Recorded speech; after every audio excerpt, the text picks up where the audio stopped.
The following podcast uses words like and also. If you're not into any of that shit, then now's your chance. 3, 2, 1. Run. Super familiar.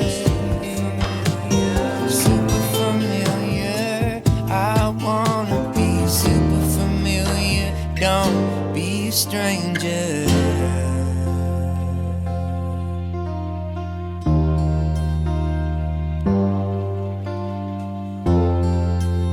Welcome to Super Familiar with the Wilsons. I'm Amanda. And I'm Josh, and we're the podcast about Marriage 2.0 with kids. And all the side quests. Happy Easter for those of you who celebrate, although you won't be hearing this until the day after Easter, but retrospectively, retroactively, retconning the situation. Happy Easter. Happy Easter.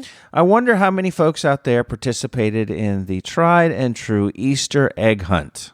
I went to Walmart this morning because we've decided we're allowing Walmart back into our lives in small spaces just because the economy is awful. And I went this morning because I didn't realize that the 3 older kids were going to be here for Easter. So I had to go get them some bunnies so that they feel like a part of everything. I can't. That's my mom and me. Everybody has to feel celebrated and welcome. And the amount of people there grabbing the baskets and the last minute candy, I was not the only one. Was it like Black Friday? It was not. I mean, there was maybe like 10 of us, but it still was like, and I actually knew one of the people. She was a mom of kids I used to teach, but we were just all like, oh, okay, we're going to do this now. Okay, so it didn't get all Hunger Games as what I thought you were going to say. No. It's interesting you were telling me about Walmart and how did you check out? I stood in the self-checkout line for a while because I brought my own bags, right? And so I was like, I'll just do this. I stood in the self-checkout line and people had full grocery carts. Yeah. And they were checking out at the self-checkout and it was taking forever.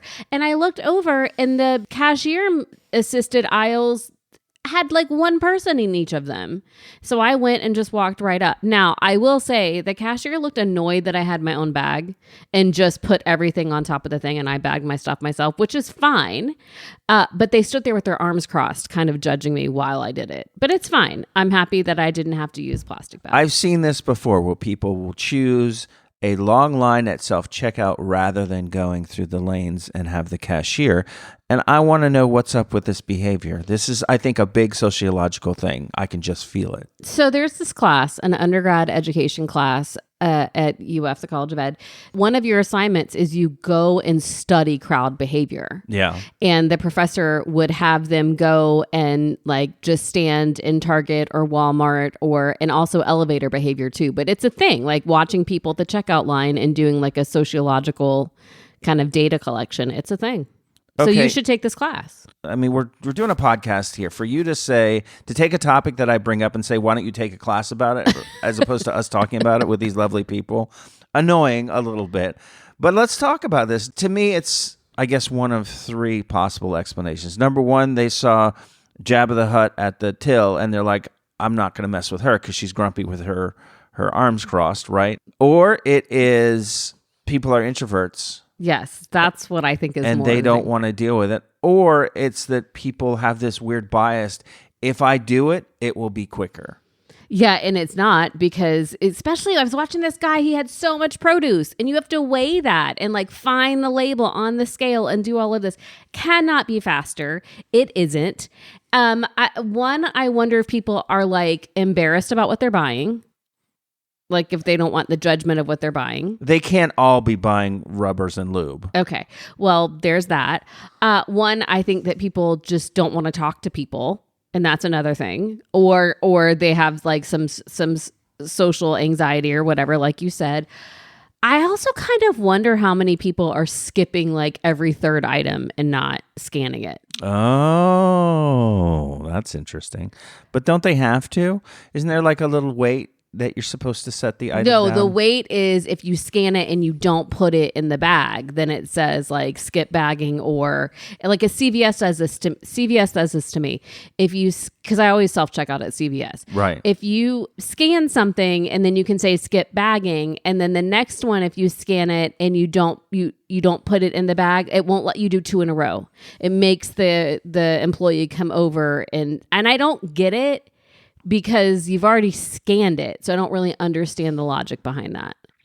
I'm just saying that, yes, I kind of understand this idea of being an introvert, and particularly in some grocery chains where they tell the people to talk.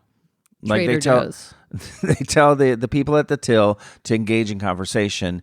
It's such unnatural conversation. They usually pick something about something that you're purchasing and say something about it. Yes. Maybe that's why the people with the rubbers and the lube don't. They're like, oh, small, interesting. But I do think that there's also this bias where we automatically think we can do anything better, particularly a job that we might consider menial, which I don't consider any job menial, but I could very easily imagine someone saying, oh, checking, working at the register, easiest thing. I can do that. So in their mind, they're saving time because once I get up there, I'm going to do it quicker Yeah, and but you're faster. waiting in a long ass line. But also you don't do it quicker and faster because I can't tell you how many times I've fumbled around like a fucking idiot looking for the code to scan. And then the people obviously at the register, they're just like, doot, doot, doot. Easiest thing for them because they know how to do it. I also don't like the pressure of like, okay, now you're up at the self-checkout. You better get done as quickly as possible because you got all these assholes breathing down your neck. Yes. Don't prefer that. And you know what? I don't mind the conversation, particularly if the person is any sort of good mood. I mean, that's injecting some awkward positivity in your life that you wouldn't, that's why I like being out in public spaces because of the people. So yeah, I was checking out at Publix yesterday and had a conversation with the cashier was a young kid. I mean, I think they have to be at least 18 to be a cashier because they can't scan alcohol. So he said, how are you and how's your day, whatever.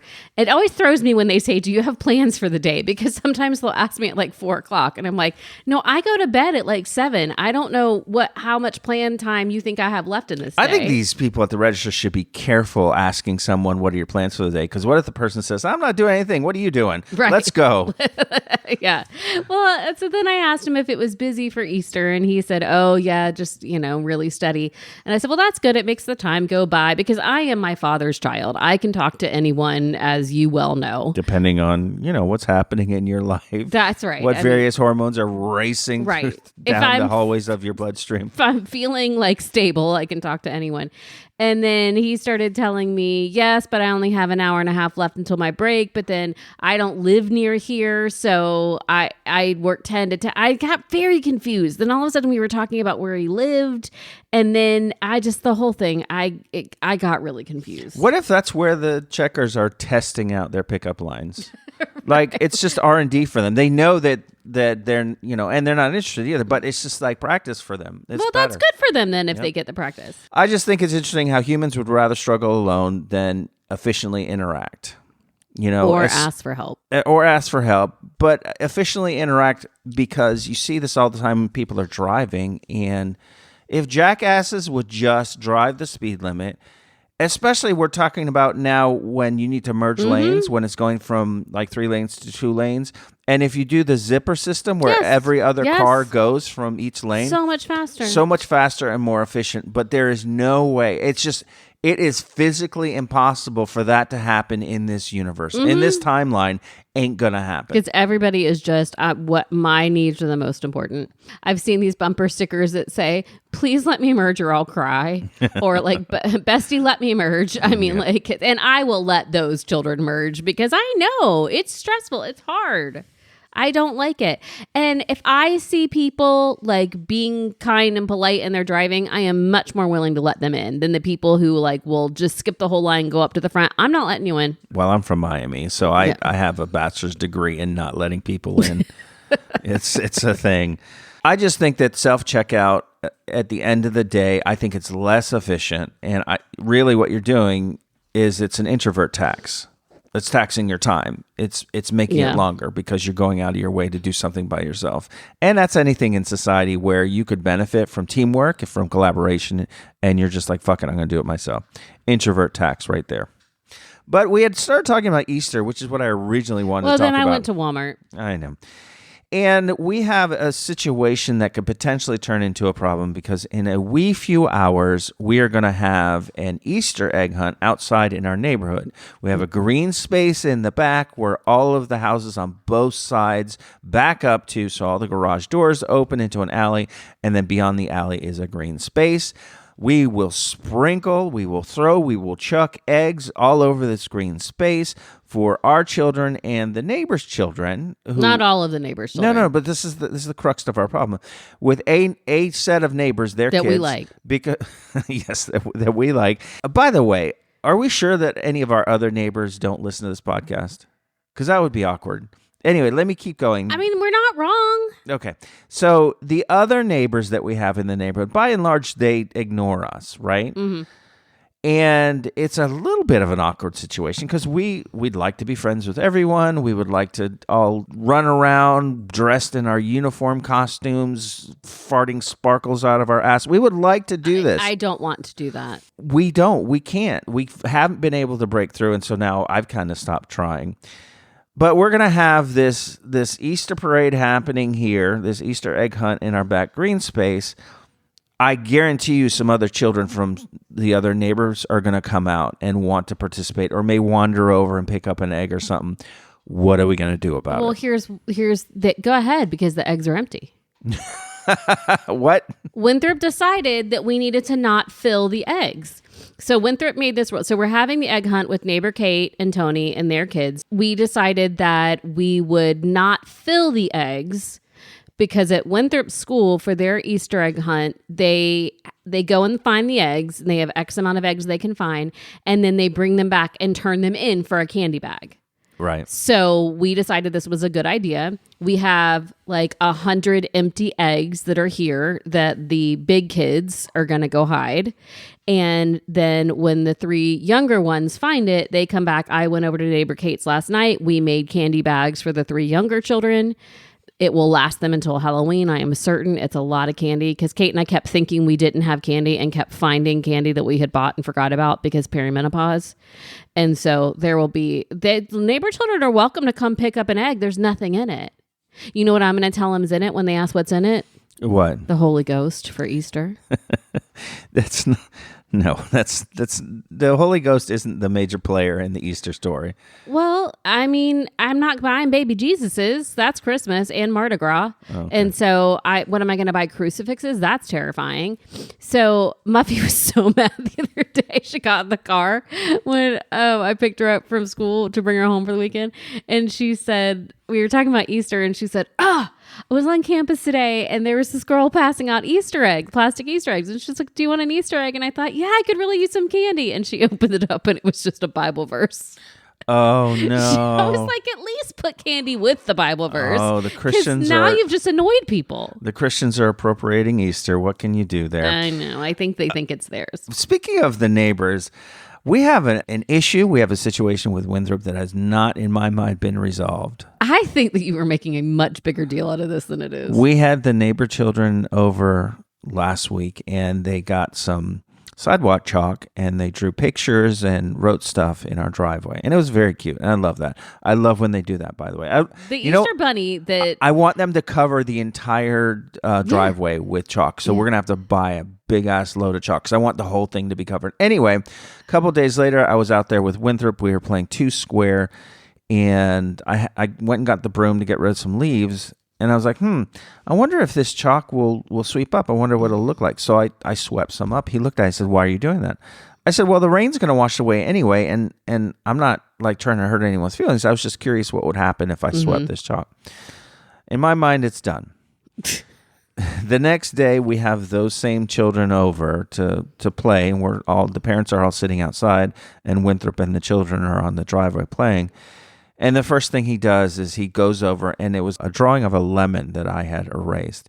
He goes over to that, and he says, look what my dad did to your drawing. I know, he told on you. What a grass. And then that child came up to you and just stared at you. I would have done the same thing, and you took a. I would have, at his age, 100%. I would have. I was the kid that got in the car. My brother would pick me up from school because he was older than me, could drive. I would get in the car, and he'd be listening to what we would call secular music, not the Christian radio station. And as soon as we got home, I walked straight in the door and told Mom, Tim was listening to secular music in the car, not WCIE, where Jesus Christ is everything. I would have 100% told on you for sweeping up the lemon. And you took a poll of the two older boys and they said they would have done it too. No, Andrew would not have done it. No, I was there. Andrew said he thinks maybe he would have, maybe he wouldn't have. Like he backed up a little bit on maybe I wouldn't have. Daniel would have. Well, I was about to say that this isn't the Wilson way, but apparently it is. Yeah. Because overwhelmingly, I've got a family full of rats. Okay. Well, maybe stop messing up people's stuff. I mean, it wasn't done. No, wait. No, I'm not going to defend myself. Do not snitch on your family. This is a thing that we need to ingrain in our children. Do not snitch on your family.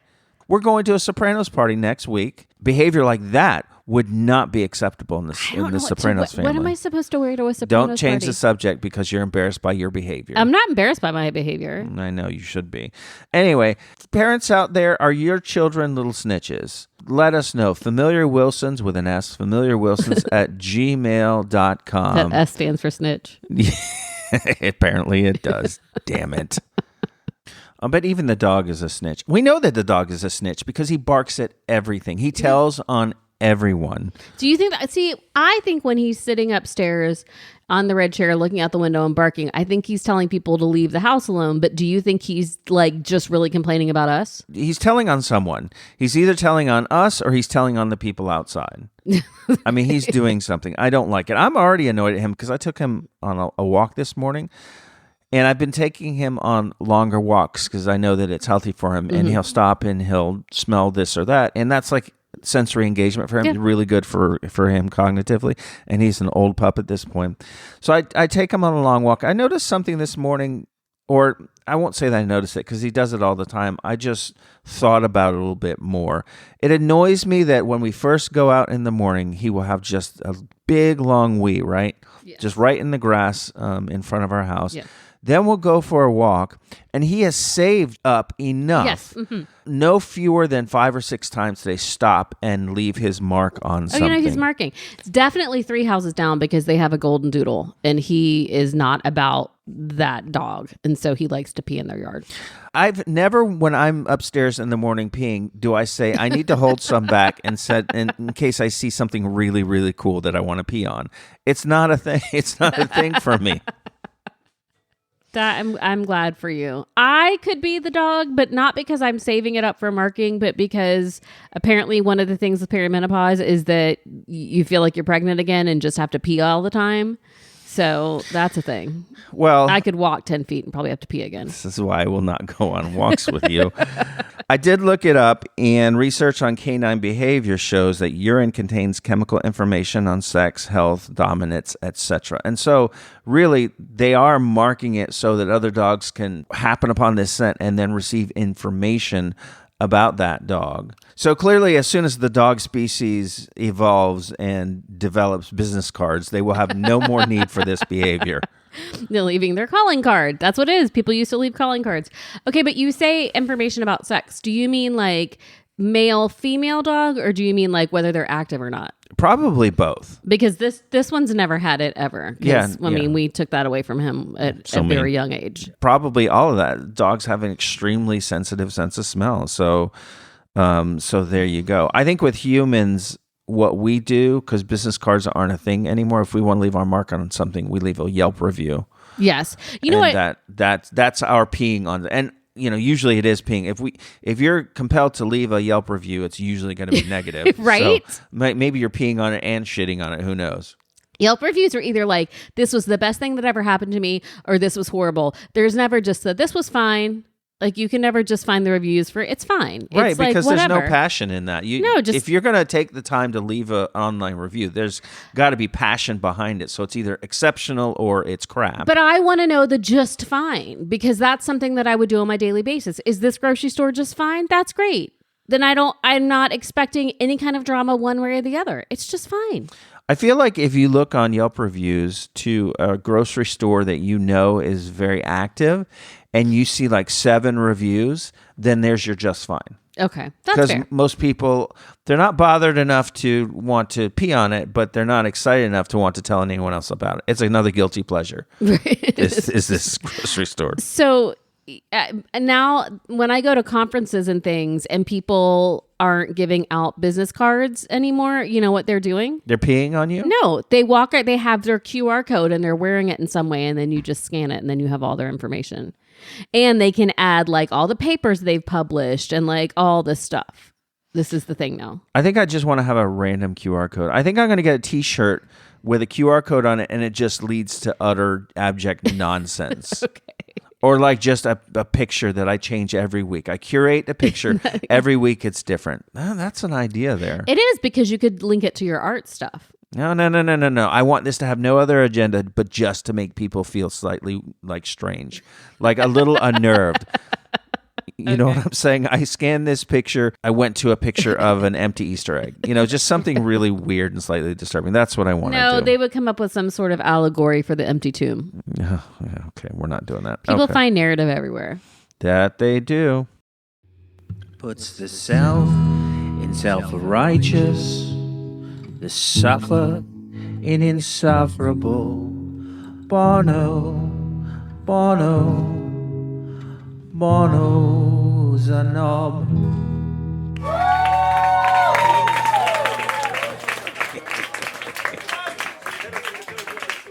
I have a complaint, I have a problem, and I want to register it with someone, so I guess I'm going to register it with you. Is it within my power to fix this?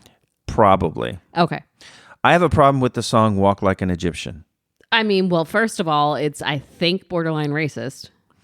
Okay, you would think that would be my problem, the perpetuation of at least a very weird stereotype that doesn't exist. But that's not my problem. My problem is the fact that we have to wait through the whole damn song to get to the good singer. Susanna Hoffs takes the third verse. The other two nameless drones do the first and the second verse. The third verse is Susanna Hoffs, and she kicks in, and you're like, oh, this lady can sing. Why would you wait? Why would you not lead with your Why best would you singer? not lead with the hook? Why would you not lead with the best singer or have the best singer sing right throughout? I bet what happened was they were doing the song. They're like, this song is the most ridiculous, stereotypical racist song. It's not going to do well. Let's just screw around with how we have, our people singing or something. Otherwise, makes no sense. Well, okay, but so here's my question for you. Oh God, perimenopause brain in action. I just had it in my head right away. No, not my question. Okay, we're back. Wait. What just happened there? What just happened is words fell out of my brain. It's a thing that happens. Words just fall out of your brain during perimenopause. It's terrifying. Okay. I'm going to go on lithium. I've found this apparently low doses of lithium help with cognitive health. So I'm going to go on lithium now. Remember when they used to send women to the seashores and give them lithium when they were having the menopause? Can we do that again? What do you mean, remember when? I don't think I was alive at that point. No, right. But we're just aware that like in the early 1900s, this was a thing that happened. Anyway. This podcast, perfect example of that song, because we are in minute number 23 and you were just now mentioning perimenopause. That's like waiting for Susanna Hoffs in the third verse. Well, imagine if we were sit down to do a podcast and you didn't speak until minute 18. Sometimes you get really mad and you start going on rants, and I don't get a chance to speak until minute 18. It very rarely happens, my friend. I'm just saying it would make no sense. Yes. It makes no sense for this song. This is all I'm saying to you. Well, what I'm saying is it's like eating your vegetables first, though. That's what they did. They were obligated to have the two other people sing. Might as well have them so that you've got the reward of the dessert later, or the protein that you really like, or the mac and cheese or whatever. You eat the broccoli and the beets first so that you can have the yummy food last. Okay, so that analogy only works when we're talking about children, because I'm a grown-ass man, and if I don't want to eat the vegetables, I'm not eating them first, in the middle, or last. You don't eat them. So this is what I'm saying to you. I have matcha in the morning. That's grass. Grass. Winthrop is a grass, by the way. Thanks for reminding me of that. You're welcome. I've never heard that term ever until you started using it. Yeah, well, a snitch, a rat. But where did this word grass come from? It is a UK slang phrase. Okay, well, all right. Have we fixed Walk Like an Egyptian? I don't think we have. I feel like you've distracted me with perimenopause. How am I supposed to fix it? The song's like 40 years old. Can we write someone? Can we send an email? Who Can are I we send writing? a QR code to someone? Yes. All right, people, I know that you're listening because we have trillions of listeners at this point. People who are responsible for Walk Like an Egyptian, I don't know who you are, but you know who you are. Fix the damn song. Thank you. Super familiar with Get it. It's time for our Gainesville restaurant review. Amanda, are you ready to review a restaurant in Gainesville? Yes, because I live in Gainesville and I eat at restaurants. We went to the Bingo Deli and Pub downtown in the South Main area. South Main Station. Yeah, and I really, really enjoyed it. We've been there before, but this time I was actually paying attention because a lot of times I just kind of aimlessly wander through life, not knowing what's happening. But I really, really enjoyed it. It's very, how would you describe it? Very rustic. I don't know how to describe it. I like it. It looks like there are church benches for some of the table benches. It's very eclectic. Rustic, I think, is a decent enough word for it. It's like a cross between a college dive bar and a deli. But it's clean. And it's a little bit more upscale. It is counter service. Like you order at the counter, but they deliver it to you. But it's a little bit more upscale. Winthrop really wanted a cheeseburger. And the place that we were going to go get a cheeseburger, there was zero parking available.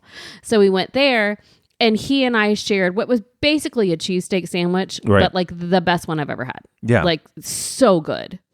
And I was really secretly hoping he wasn't going to want it. And I ordered him a grilled cheese and he still ate the whole entire grilled cheese and half of my cheesesteak sandwich. So that's fine. But really good. And a cute little place. There's a pizza place. There's a coffee shop. There's an independent bookstore. There's a music venue. So South Main Station in and of itself just very cute. I had a shrimp hoagie. I guess they call it a shrimp roll. I don't think that's what it was, but it was a giant overstuffed sandwich. Very, very good. Yours was very good as well. Food is good. It is one of those places, and this might be part of my rating system now. Using a scale from 1 to 5, one of the things I want to rate things on is, would you stay here too long? Would you stay in this restaurant and just sit and hang out? Would you stay too long? Sure. Would you stay long enough for the people who work there saying we need the table? Do we have kids with us or not have kids with us? Well, Winthrop was occupied at that point. He was happy, and I would have happily just sat there. Art on the walls, eclectic, this and that, a lot of wood. Because I think that originally that was a train station. South Main Station. That might give you an idea of what it looked like on the inside, like an old-timey train station, not like Amtrak or whatever. Very good. So I recommend Bingo Deli and Pub, downtown Gainesville, South Main Station. Go check it out. And then when you do, email us at familiarwilsons@gmail.com. That's familiarwilsons with an S that stands for snitch. .com.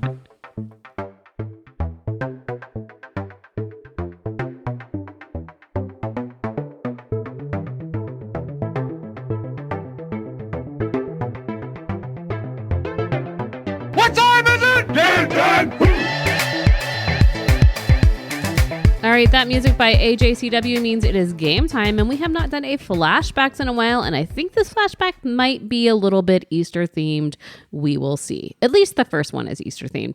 So the conceit of this game is I'm going to give Josh 8 events that happen in history, and he's got to put them in the correct order on a timeline. So Josh, the first one, the New York Times gives me the year, but we always let you guess, and you get a point if you get it right on the timeline, and then if you get within, let's say, 5 years either way, I'm going to give you 2 points.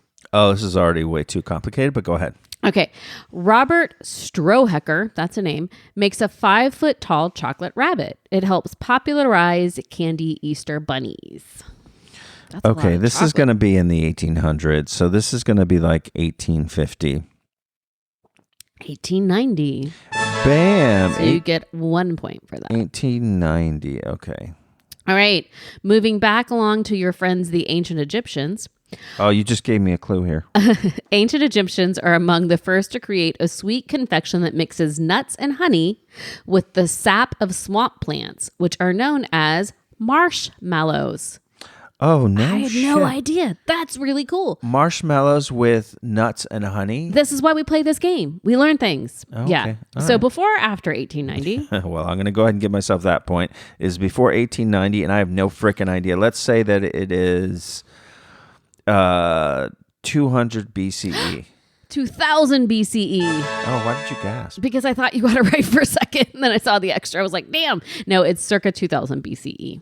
So that's 1 more point for you. 2 points. All right, go ahead. A Stanford psychologist, Walter Mischel, gives preschoolers a choice. 1 marshmallow now or 2 later. In the test, most kids eat 1 marshmallow right away. This is the delayed gratification test. Delayed gratification, kind of like that Bangles song, Walk Like an Egyptian. And also the delayed gratification that you get when I constantly stop the podcast and I go back and I re-record something I've said because I can't say the damn word. 7 times, and you just said a word wrong there, but we're not going back. Let's go. Listen. A Stanford psychologist, Walter Mischel, gives preschoolers a choice. All right, that feels like it is like the 1950s. All right, so definitely after the 5-foot-tall chocolate rabbit. Yep. You are correct. It is circa 1970. Oh, okay. So you're still doing really well. I feel like extra points from for the 60s to the 70s, maybe the 50s to the 70s, they did a bunch of experiments on people and children that they would never dare do today. Oh, yeah. Yes, no. Yeah. It's All right, not go ahead. good. Willem Janszoon, a Dutch explorer, is the first European to land in Australia. Not finding gold or spices, he sees nothing of value and promptly leaves. Okay. We're going to go with, when did the UK have like their rapid expansion and conquering of the world? Yeah, but this guy is Dutch. Oh, Dutch. I see. I wasn't listening. I was writing something down. Dutch now? Yeah. Um. He's wearing a frilly collar, if that helps you. Oh, it does. It does. Let's say 1860. You don't think anybody was in Australia before 1860? Shit. Let's say then 1600. Okay, so after the ancient Egyptians, before the tall chocolate. Yes. 1606! You get 2 points! 1606. I'm going to take the 2 points, but I shouldn't because you had to remind me. Are you counting your points? I am. Good. Yeah, I have 5 so far. Good. All right. In New York City, Mayor, Fiorello LaGuardia. Yeah. Bans pinball, decrying it as gambling. Flippers are later added to machines, making them games of skill instead of just luck. Wait, we didn't have flippers before? Yeah, no. So it was gambling until we could actually control some of this. Okay. Kind of like life. Yes. Let's say, Where's my flipper? I don't know when LaGuardia was, so let's just say 1955. So after chocolate, before the delayed gratification. Yes. 1942. But I don't. You're not within 10 though, or with 5 either way, right? No, yeah. Okay. But good. All right. Amelia Earhart and Eleanor Roosevelt slip away from a White House event. The two find an airplane and take a joyride to Baltimore. I'm going to say 1937. All right. 1933. You get your 2 extra points. The Art of War is written, credited as Sun Tzu, a Chinese general. The book says that the most skillful act is to subdue the enemy without fighting at all. I wish people still listened. We're going to say, I have no freaking idea. So I think that it is after the Egyptians. Okay. But before Australia. Before Australia. I can't even hazard a guess. 450 BCE. So you are correct. Okay, thank you. I'll write that down and I'll always remember that for the rest of my life. 2 more. Ready? Yep. Hermann Rorschach, the son of a Swiss painter, dabbles in the fine arts. Influenced by Carl Jung, he creates a psychological assessment, the ink blot test. I did not know that his father was a painter. The ink blot test. That's going to feel like, I'm going to get this wrong. That is like 1930s. Okay, before or after Amelia Earhart? Oh, crap. Okay, there's not enough space between Earhart and LaGuardia for me to feel comfortable putting it there. Okay. So let's put it between Chocolate and Earhart. All right. So let's say 1907. 1921. So you still got it right on the timeline. So you're 7 for 7. All right, last one. Ready? I have 10 points. By using latex from rubber trees in Mesoamerica, the old... What's wrong with you? Why is your head on your microphone? Go ahead. The Olmecs began to build early versions of elastic bands, rubber sole shoes, and even bouncy balls. I have zero concept. I'm going to pick the biggest space and go inside that. So between the ancient Egyptians and the art of war?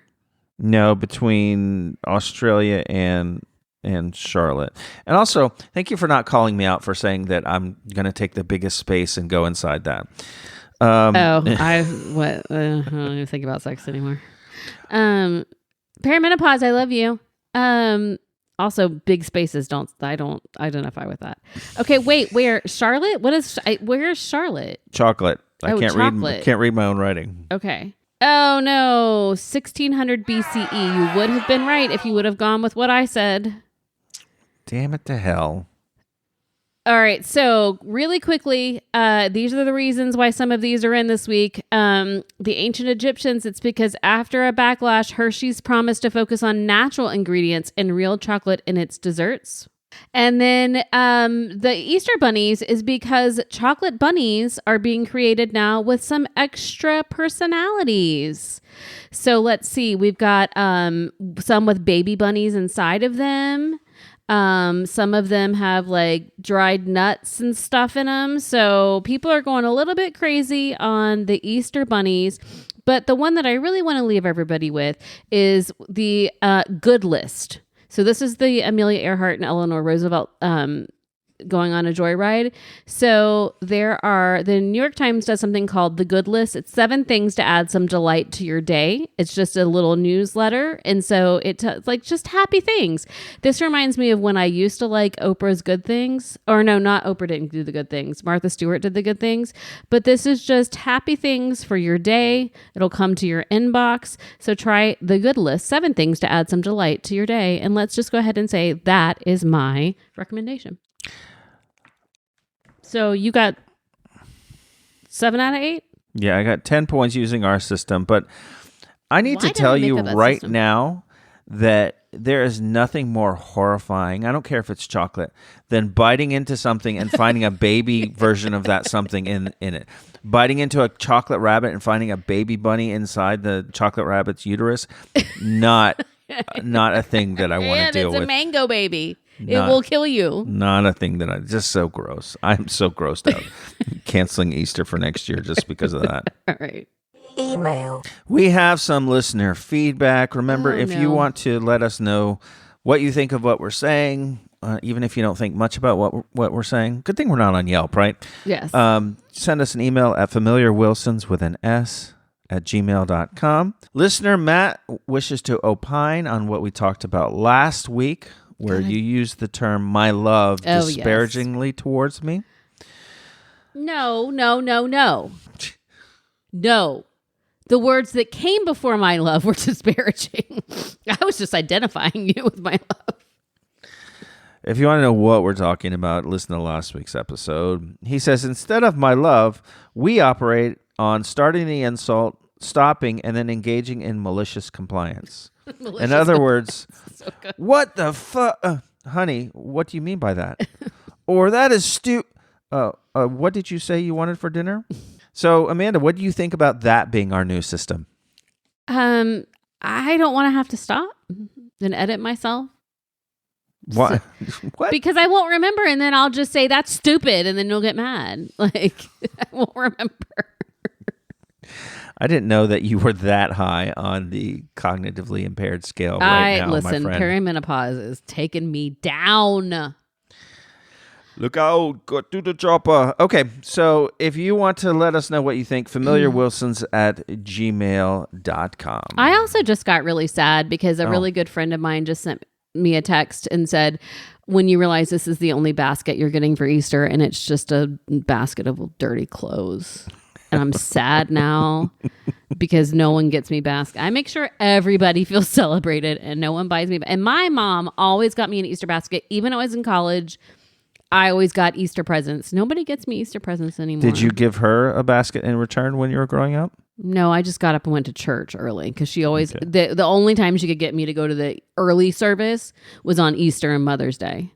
Because I was not about the early service. Did you go to? You had to go because you worked at the church. Yeah, but you're changing the subject. You never got your mom Easter baskets, so this is just the cycle. This is the chain. It's the burden that you carry. So what you could have said is, honey, I'll make sure you feel celebrated every holiday because you work really hard to making sure that everybody else. I'm going to cry again. I celebrate you all the time. This fly just landed on my microphone and now I'm distracted. You better be glad that fly is there because you know what? It made me cry when you brought me 2 drinks from Whole Foods because it was like so kind and you thought of me. Like this is how low my bar is right now. Well, but we express love in different ways. I know, but this is the whole thing though. Like you express love the way you want to be loved. And so your expression of love is physical touch and quality time. Yes. Right? Yes. Mine is acts of service and gifts. So therefore we need to be doing, like I need to be giving you physical touch in large holes or spaces or something in quality time. And you need to be doing acts of service and buying me gifts. Okay. It's a deal. Thank you. We just fit an entire podcast episode in that 3 minutes right there. I'm gonna cry again. Don't cry. No more crying. I love you. I love you too.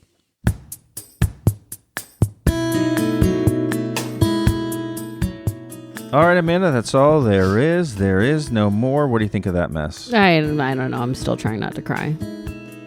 I have to go set up the Easter baskets for the children now. Not my funny. And do freaking laundry. It's not my fault.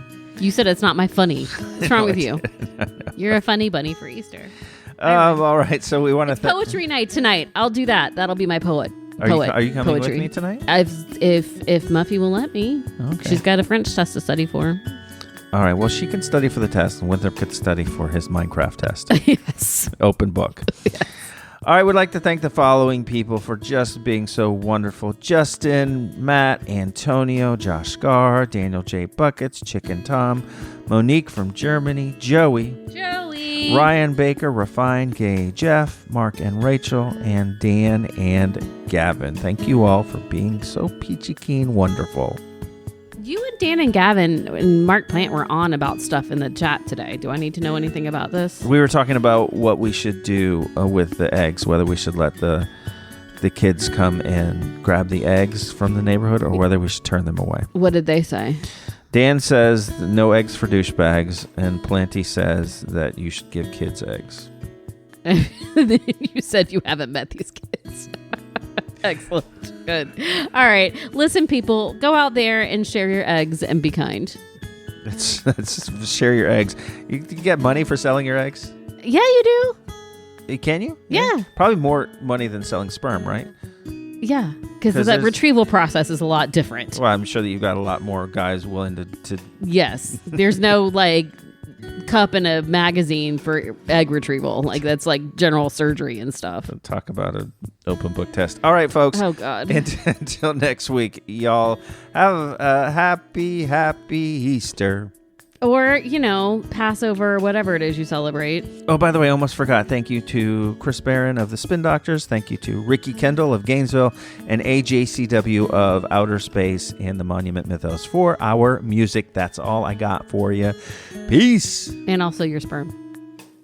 I don't have that for them. No, CJW is your son, so it's from your sperm. Write in and I'll send you a sample. Whatever. It's laying around anyway. Bye. Bye. Welcome back to the conversation. Tell me who I'm talking to. Let's get on down to imagination. You are me and I am you. We're super familiar. Super familiar. I wanna be super familiar. Don't be a stranger.